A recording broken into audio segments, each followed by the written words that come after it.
मी ताड आणि शिंदी. Welcome to Dongripada Vave. I am eager to welcome you. Come soon. नमस्कार. कथासागरमध्ये आज आपण कथा आणि व्यथासुद्धा ऐकणार आहोत. मात्र ती आहे एका वृक्षाची. 8,000 वर्षापूर्वीचे जीवाश्म त्याचे सापडलेले आहेत असा. त्याच्याबद्दल एक रवींद्रनाथ टागोरांनी अतिशय छान कविता लिहिली आहे. तालगच्छ असे ह्या कवितेचं नाव आहे.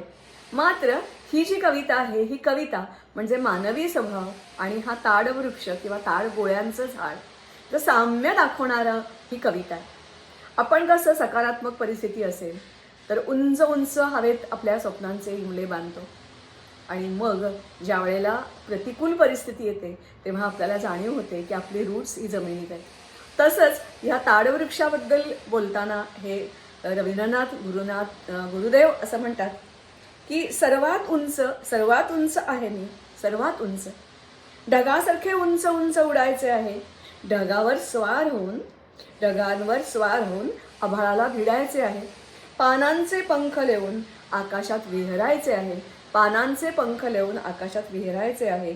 आणि त्याच वेळी खोल मजबूत मांसल मुळांनी जमिनीमधल्या मातीला घट्ट धरून ठेवायचे आहे. जेव्हा वादळ वारा सारं काही शांत होईल तेव्हा मला या मातीतच मिसळून जायचे आहे, सामावून जायचे आहे.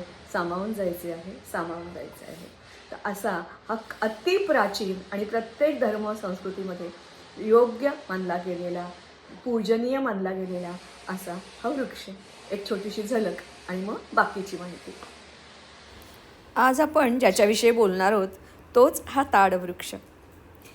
8,000 वर्षापासून भूमीवर पाय रोवून उभा, मात्र आता ज्याचं अस्तित्व धोक्यात आलं आहे असा ताडवृक्ष. या छोट्या वृक्षाला मोठा झाल्यावर येणारी ही फळं, याला आईस ॲपल असं का म्हणतात हे तुम्हाला कळेल.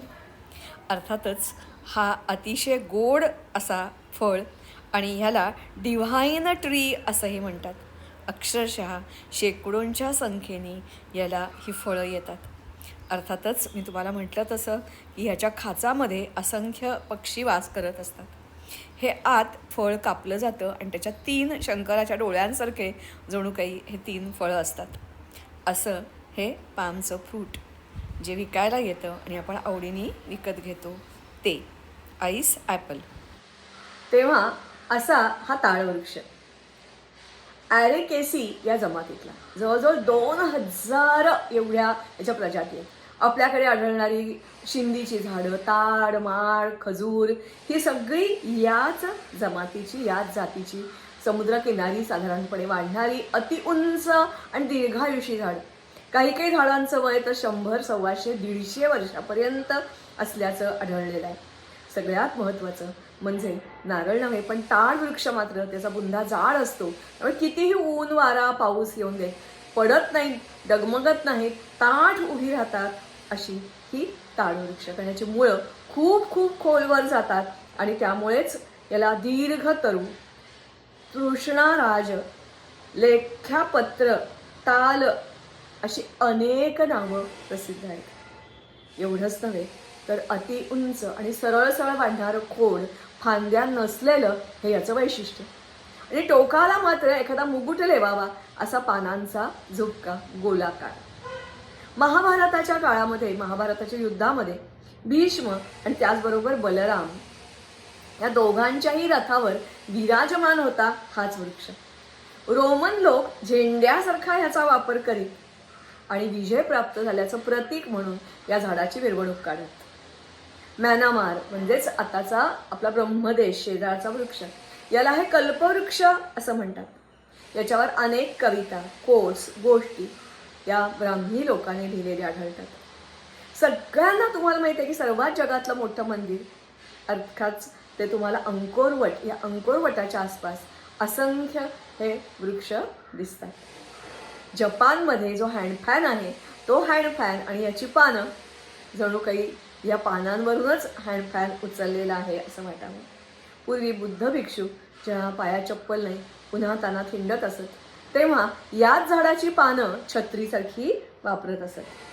येशू ख्रिस्त हा जेव्हा त्यांनी जेरुसलेमवर विजय प्राप्त केला तेव्हा याच वृक्षाला स्मरून त्यांनी पाम उत्सव साजरा केला होता आणि आजही ख्रिश्चन लोक पाम उत्सव साजरा करतात.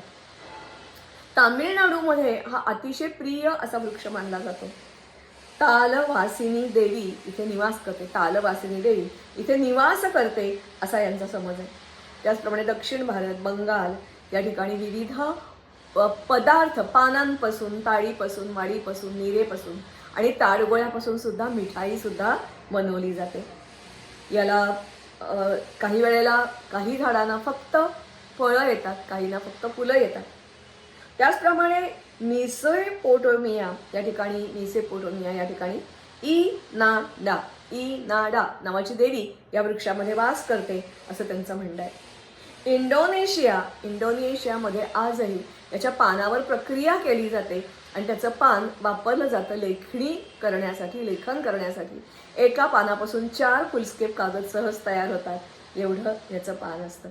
पूर्वी भारतामध्ये संगम लिटरेचर नावाचं बरंच लिटरेचर आणि प्राचीन काळी जेव्हा कागदाचा शोध लागला नव्हता तेव्हा तालपत्रावर लिहायचं ते हेच पान होतं.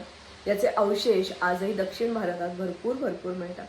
युद्धामध्ये याचा वापर होतो अनेक कारणासाठी, बोटी बांधण्यासाठी याचा वापर होतो.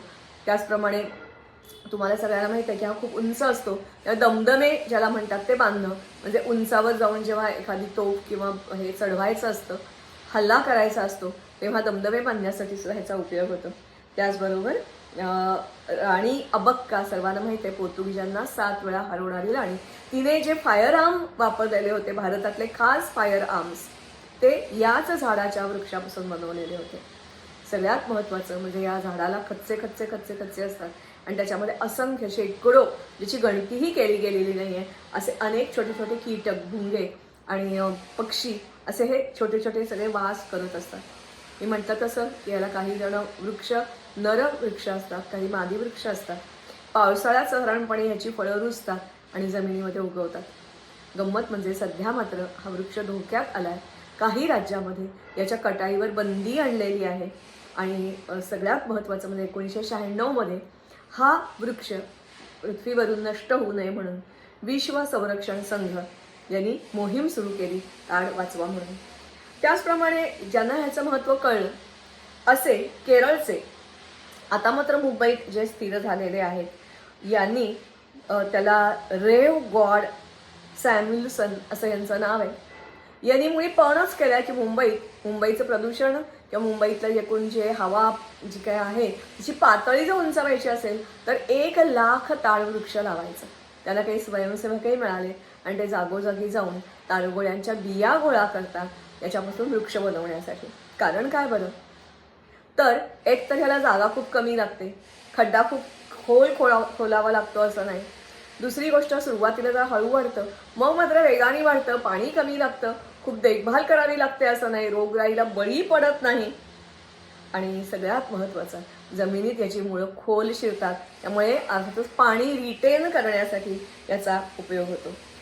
सॉईल इरोजन थांबतं आणि मुंबईतला जो काही समुद्रकाठी वारा असतो वाहणारा, त्या वाऱ्याला सहज दाद देऊ शकतील अशी ही झाडं.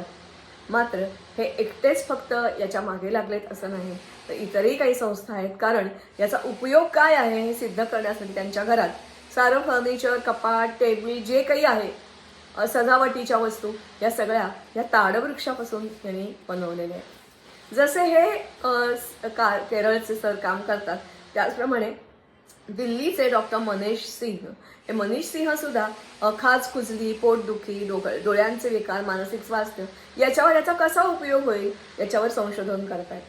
त्याचबरोबर रामदेव बाबा आणि आचार्य बालकृष्ण यांनी सुद्धा संशोधन सुरू आहे की याचा औषधी गुणधर्माचा शोध घेऊन आपल्याला साधारणपणे वेगवेगळ्या शीत, गार, मुलायम असं हे जे फळ आहे त्याचा आणि इतर काही त्यांची फळं आहेत त्याचा काही उपयोग करता येईल का. त्यांना असं आढळलं आहे की वीर्यवर्धन, वीर्यजतन, मांसवर्धक असं हे असतं. याचं फळ अतिशय गोड असतं, कोळ्या शहाळ्यासारखं असतं, मांसल असतं, आत पाणी असतं आणि तोंडात गेल्या विरघळावं इतकं हे छान, याची गोडी वेगळ्याच प्रकारची असते. काही ठिकाणी याच्यापासून ताडी माडी तर बनवतात, परंतु खजूर किंवा यासारख्या झाडापासून चक्क काही ठिकाणी गूळ सुद्धा बनवला जातो. याचा जो बुंदा आहे त्या बुंध्यापासून काय बनत नाही मला सांगा. म्हणजे आजकाल तर वेगवेगळे रूल्स रेल्वेचे असतात, ते लांबच्या लांब असतात ना, सळया तुळया, पाय पुसणी, खराटे, असे असंख्य पदार्थ, शोभेच्या वस्तू, furniture, decorative material, packing material याच्यासाठी याचा वापर करतात. सगळ्यात महत्त्वाचं म्हणजे नीरा आजकाल तीही खूप कमी मिळते, पण ही स्फूर्ती देणारी, थंड आणि जीवनसत्वानी युक्त आणि युरिन आपली स्वच्छ व्हायला मदत करते ही नीरा, ही सगळ्यांना खूप खूप प्रिय आहे.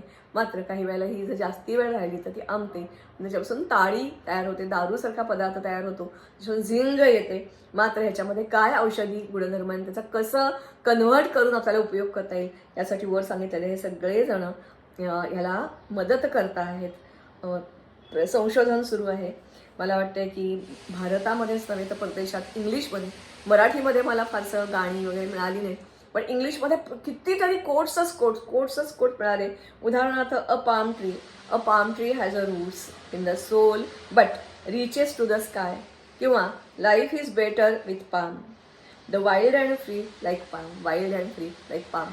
गंमत अशीच आहे की कित्येक लोक याला वाईल्ड ट्री असं म्हणतात, कारण सहजपणे जर तुम्ही गेलात, म्हणजे आजकाल मी पालघरला जेव्हा जाते तारापूरला जरा पुढे गेलं की डोंगरीपाडा या ठिकाणी मला जागा मिळाली आहे. तिकडे जाताना मला अक्षरशः असंख्य ठिकाणी जिथे कोणीही लागवड केलेली नाही आहे असे ताड, आणि आत्ता माझी जी जमीन आहे तीही अर्थातच रिकामी जमीन आहे, तिथेही मला जे वृक्ष आढळतात ते ताड वृक्षच आहेत. म्हणजेच कारणच काय, हे वाईल्ड आहे, मुद्दामून लागवड केली नाही तरी हे वाढतात. आणि म्हणूनच काही जणांचा गैरसमज होतो आणि मग आंबा लावा, चिकू लावा, नारळ लावा या वेडापायी या झाडांची खूप मोठ्या प्रमाणावर कत्तल होते. जसं मुंबईमध्ये हा एक कोणीतरी वसा घेतल्यासारखं 1,00,000 वृक्ष लावायचं ठरवलं आहे. तीच दोरी पकडून रत्नागिरी आणि ठाणे या ठिकाणी सुद्धा अर्थातच यासारख्या ताल वृक्ष किंवा या जमातीतली वृक्ष वाचवावेत अशी मोहीम सुरू झाली आहे. तेव्हा असं हे ताडाचं झाड मुद्दामून तुम्ही लावत नसाल तर जरूर लावा. ज्या ठिकाणी पाणी कमी आहे आणि तुम्हाला शेतामध्ये उत्पन्न घ्यायचं आहे, तेव्हा ह्याच्यापासून विविध प्रकारचे, एकाच ठिकाणी जर अनेक जणांनी हे ताडवृक्ष लावले तर तुम्ही कोऑपरेटिव्ह सोसायटी किंवा एकत्र येऊन कुठेतरी याची विक्री सहजपणे करू शकता. फळं मात्र ह्याची खूप नाजूक असतात आणि ती अख्खेच्या अख्खी गोलच ट्रान्सपोर्ट केली जातात. आणि मुंबईमध्ये काही ठिकाणी तुम्ही बघता की विशिष्ट मोसममध्ये, साधारणपणे आत्ता मोसम आहे त्याचा, मार्च एप्रिल मेपर्यंत ही तुम्हाला दिसतील आणि आपल्यासमोरच ते असे तासतात ती, आणि आत त्याच्या 3 छोटे अशी लपलेली फळं आपल्याला खायला देतात. सध्या तर मुंबईत खूप महाग आहे आणि म्हणूनच मला वाटतं महाग आहेत, पुरवठा आणि मागणी या तत्वावर हे मार्केट चालतं. पुरवठा कमी आहे म्हणून हे महाग आहे.